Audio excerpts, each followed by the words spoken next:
Good morning to all student. तो आज अपन स्टार्ट करेंगे वेक्टर का लेक्चर नंबर 2। वेक्टर में अपन ने बेसिक बेसिक बातें कर ली थी। आज थोड़ा आगे बढ़ते हैं बच्चों, तो उसी को लिखेंगे अपन डिफरेंट टाइप ऑफ वेक्टर्स।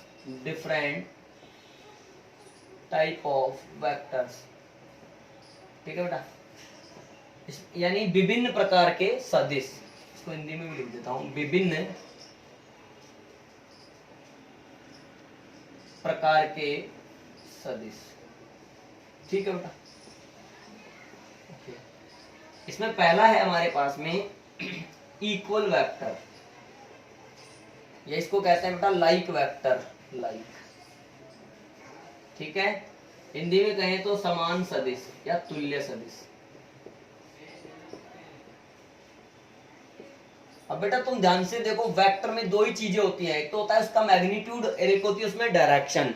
तो अगर ऐसे वेक्टर्स जिनमें मैग्नीट्यूड और डायरेक्शन दोनों सेम हो तो वो कहलाएंगे इक्वल वेक्टर्स। जैसे मैं कहूं कि ये कोई एक मेरे पास वेक्टर क्वांटिटी है ए वेक्टर, इसी प्रकार से एक और वेक्टर क्वांटिटी है बी वेक्टर। अब ध्यान से देखें तो इन दोनों के लिए लेंथ ऑफ एरो सेम है, तो मैग्नीट्यूड भी सेम होना चाहिए और डायरेक्शन भी सेम होना चाहिए। तो फिर वो क्या कहलाएंगे? इक्वल वेक्टर कहलाएंगे। यहां पर अपन लिख सकते हैं definition, those vectors which have same magnitude and same direction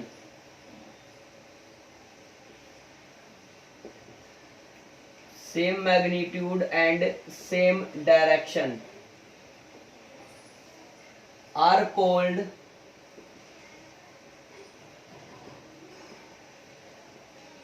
equal vector.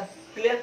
यानी जिनकी दिशा भी समान हो और जिनका परिमाण मैग्नीट्यूड भी इक्वल हो, डायरेक्शन भी इक्वल हो, डायरेक्शन भी सेम ही हो, तो वो कहलाते हैं इक्वल वेक्टर। क्लियर बेटा? अगर मैं इसमें ये सेकंड पॉइंट यहां पर लिखना चाहूं तो देखो, सेकंड पॉइंट में लिख सकता हूं अपोजिट वेक्टर, अपोजिट वेक्टर, या इसको एक और नाम दे नेगेटिव वेक्टर, ठीक है बेटा। इसको कहेंगे विपरीत सदिश हिंदी में, या फिर कह देंगे इसको ऋणात्मक सदिश, है ना। यानी ऐसे वेक्टर्स जिनका मैग्नीट्यूड सेम हो बट डायरेक्शन अपोजिट हो वो कहलाएंगे अपोजिट वेक्टर्स। कहेंगे those vectors which have same magnitude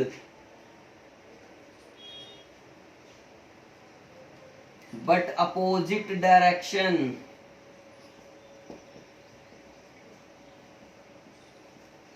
are called opposite vectors।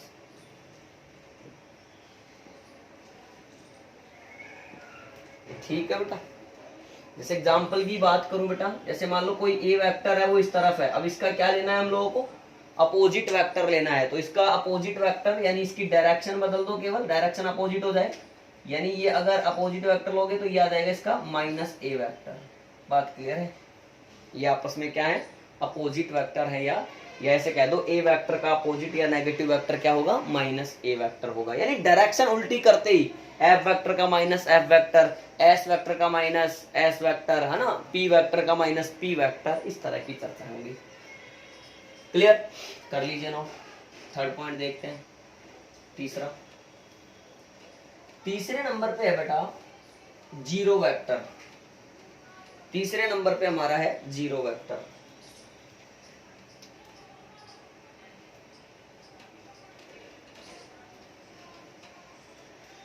ठीक है, तीसरा पॉइंट है जीरो वेक्टर, शून्य सदिश।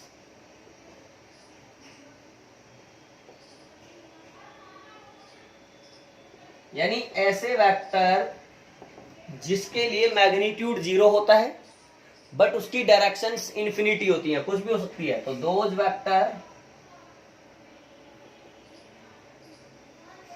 वेक्टर विच हैव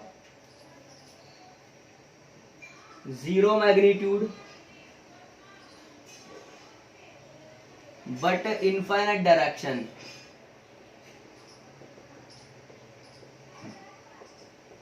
ठीक है, डायरेक्शन कितनी होंगी, अनंत होंगी, आर कॉल्ड जीरो वेक्टर। ठीक बेटा, कहने का मतलब यहां पर मैग्नीट्यूड इसका जीरो होगा, जीरो वेक्टर में, सही। और डायरेक्शन जो होंगी वो अनंत होंगी, इन्फिनिटी। बेटा इसका नोटेशन, इसको डिनोट कैसे करते हैं, इसको जीरो के ऊपर वेक्टर का चिन्ह लगा देते हैं, इसको कहते हैं जीरो वेक्टर। बेटा इसका एग्जांपल देखें तो एक एग्जांपल अपन सीधा सीधा कह सकते हैं, जैसे मान लो जी कोई पार्टिकल जो है वो ओरिजिन पे है, तो ओरिजिन के लिए अगर मैं उसका पोजीशन वेक्टर कहना चाहूं तो वो एक जीरो वेक्टर है, क्योंकि ओरिजिन यानी मूल बिंदु पर सारी क्वांटिटीज जीरो मानी जाती हैं। तो position vector, position vector at origin, ठीक है। उसके अलावा एक और एग्जांपल आप लोग लिखना चाहें तो आप ये कह सकते हैं कि भैया अगर मान लो कोई बॉडी जो है वो यूनिफॉर्म वेलोसिटी से मूव कर रही है, समरूप वेग से गतिमान है, नियत वेग से कांस्टेंट वेलोसिटी से मूव कर रही है, तो उसका एक्सीलरेशन कितना होगा, जीरो होगा। तो इस कंडीशन में तो देखो, acceleration of a body moving with uniform velocity, uniform velocity से मूव करती हुई बॉडी का एक्सीलरेशन भी क्या होगा बेटा, जीरो वेक्टर ही होगा। क्लियर है, इस तरह से ये भी हमारा कंप्लीट हुआ। बेटा फोर्थ नंबर का एक और देख लेते हैं। बेटा फोर्थ नंबर पे है हमारा कोप्लेनर वेक्टर।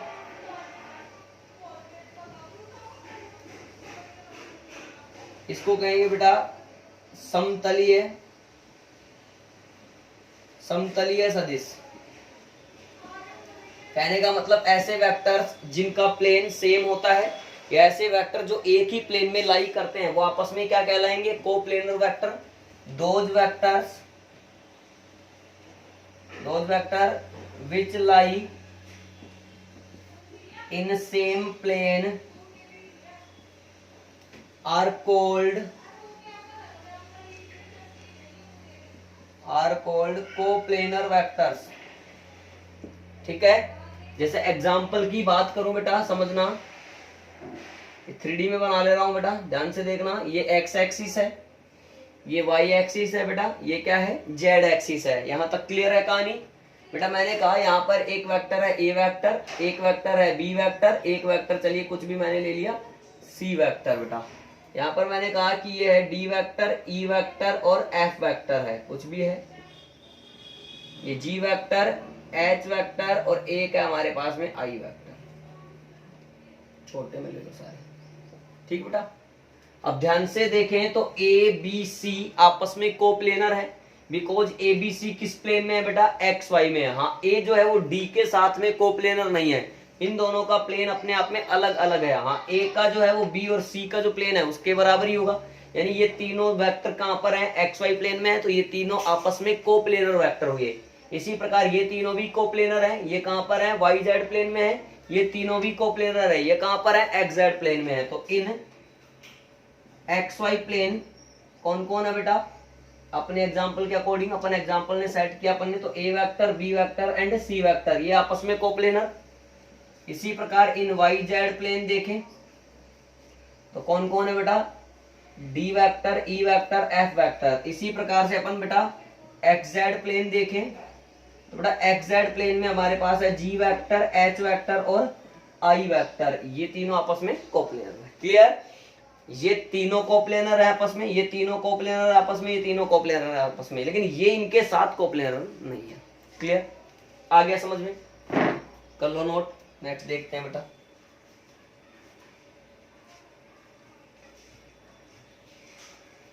ठीक है, आ जाइए। अब नेक्स्ट देखो को इनिशियल वेक्टर, 5वें नंबर पे आ जाएगा को इनिशियल यानी सह प्रारंभिक वेक्टर। ठीक है, 5वें नंबर पे लिख लो को इनिशियल वेक्टर। इसको हिंदी में कहेंगे बेटा सह प्रारंभिक सदिश।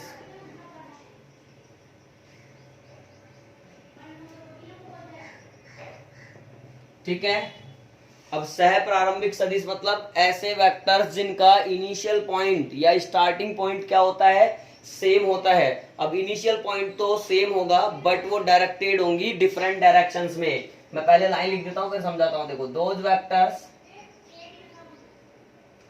Those vectors which have same starting point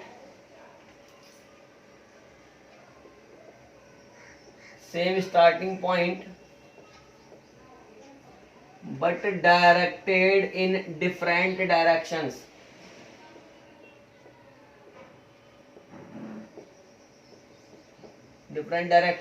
are called co-initial vector। Okay बेटा, जैसे मान लो मैं बात करूं यहां से एक एग्जांपल सेट करें। अपन ने कहा कि ये ओ पॉइंट है, इससे एक वेक्टर की डायरेक्शन ओ ए वेक्टर है, एक है ओ बी वेक्टर, एक है ओ सी वेक्टर। आप खुद समझदार हैं, इन तीनों के लिए स्टार्टिंग पॉइंट सेम है। ये ओ है जो स्टार्टिंग पॉइंट है, लेकिन ये अलग अलग डायरेक्शन में जा रहे हैं, उससे कोई मतलब नहीं है। तो अपन कह सकते हैं O A vector comma O B vector and O C vector are coinitial vector. ये आपस में क्या कहलाएंगे बेटा, आपके को इनिशियल वेक्टर कहलाएंगे। क्लियर हुआ? ठीक है, यानी ऐसे वेक्टर जिनका स्टार्टिंग पॉइंट सेम होता है बट वो अलग अलग डायरेक्शन में हो सकते हैं, इनको कहते हैं अपन को इनिशियल वेक्टर। नेक्स्ट देखते हैं, पॉइंट नंबर 6 आ जाते हैं। पॉइंट नंबर 6 पर लिख लेते हैं बेटा को लीनियर वेक्टर, संरेखीय। को लीनियर वेक्टर्स यानी ऐसे वेक्टर्स, हिंदी में लिख लूं संरेखीय सदिश, ऐसे वेक्टर्स जो एक ही लाइन पे लाई करते हैं वो कहलाते हैं कोलिनियर। तो लिख सकते हैं those vectors which lie in same line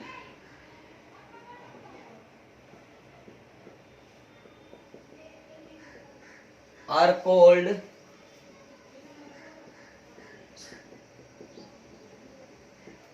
collinear vectors. Clear? जैसे अपन ने कहा कि ये एक ए वेक्टर है और ये एक बी वेक्टर है। अब ये दोनों देखो, आप ध्यान से देखो, ये सेम लाइन पर लाई करते हैं, इसलिए A vector and B vector are collinear vector. Clear? इसको क्या कह देंगे बेटा, कोलिनियर वेक्टर्स कह देंगे।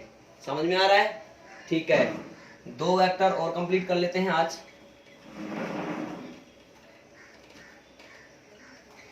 बेटा 7वें नंबर पे लिखो पैरेलल वेक्टर्स, समांतर सदिश।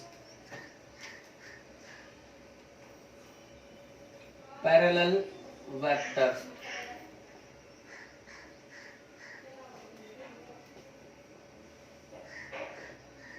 समांतर सदिश। कहने का मतलब ऐसा सीन है,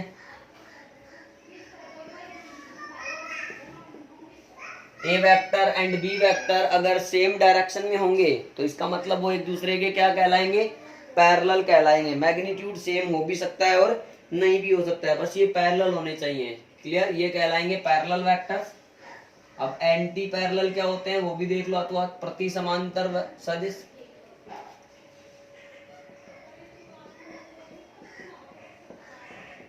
प्रति समांतर सदिश बेटा कहने का मतलब जो एक दूसरे के लिए अपोजिट डायरेक्शन में होते हैं वो क्या कहलाते हैं बेटा, वो कहलाते हैं एंटी पैरेलल वेक्टर्स। इन दोनों के लिए देखो, यहाँ ऊपर वाले के लिए देखोगे तो थीटा कितना है, 0 डिग्री है।